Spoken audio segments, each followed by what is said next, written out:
Good morning, Representative. All right, so this is back from the dead. Not necessarily. I was surprised but not surprised to see this come up so quickly after it was struck down by the Supreme Court last week. And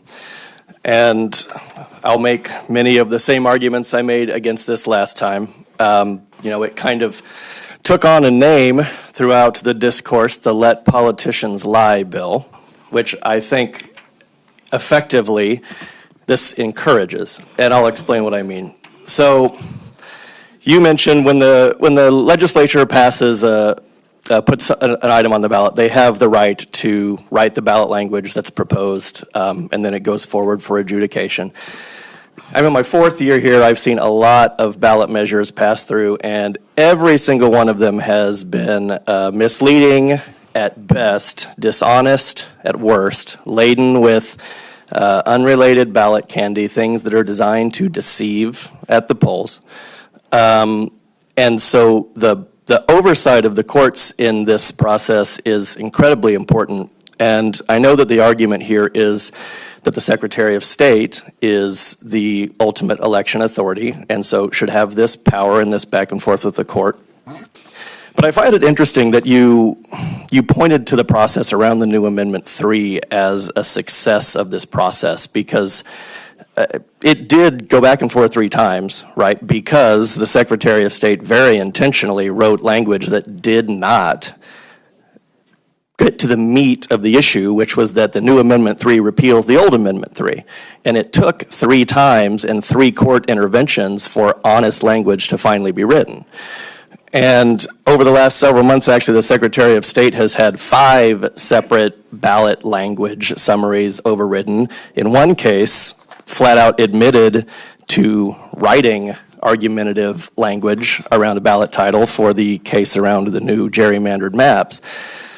And so I guess my question is, if we're already seeing this kind of dishonesty coming out of the legislature and the Secretary of State's office as it relates to writing these ballot titles and expecting this process to play out in 3 every time, why do we need to add all the extra steps? What extra steps? The extra 3 back and forth between the Secretary of State's various days, timers, court hearings.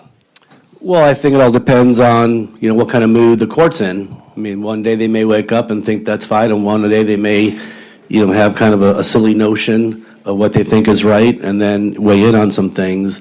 The flip side, gentlemen, is also when we have, initiative petition processes coming before the people, and there's a challenge on those ballot summary statements. I think it's fair that it can't just be a single written process with just IP. There has to be a process, back and forth as well. Uh-huh. So, do you have any concerns about the timelines? I know that we had this discussion the last time this came up as well, in that we're essentially creating a process of, I think you mentioned 10 days, 7 days, 5 days, perhaps time for appeals. Situations where folks could maybe run out the clock in this case. Does that hinder the process, especially because you're shortening, I remember, the process to approve?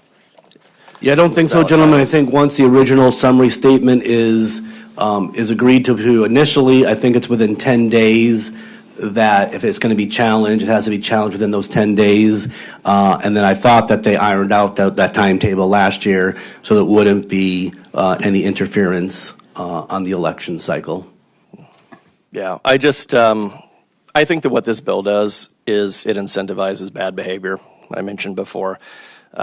Frankly, as we saw with Amendment 3, which is your case study, right, it incentivizes the Secretary of State to write the most wild argumentative ballot language as possible and then shoot it back and forth 3 times to see what sticks. Yeah. I don't think that is the way that we should be writing these summaries or encouraging that kind of behavior from the Secretary of State or the legislature.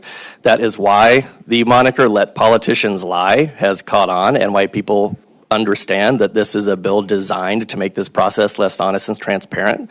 And I will continue to oppose this as I have before.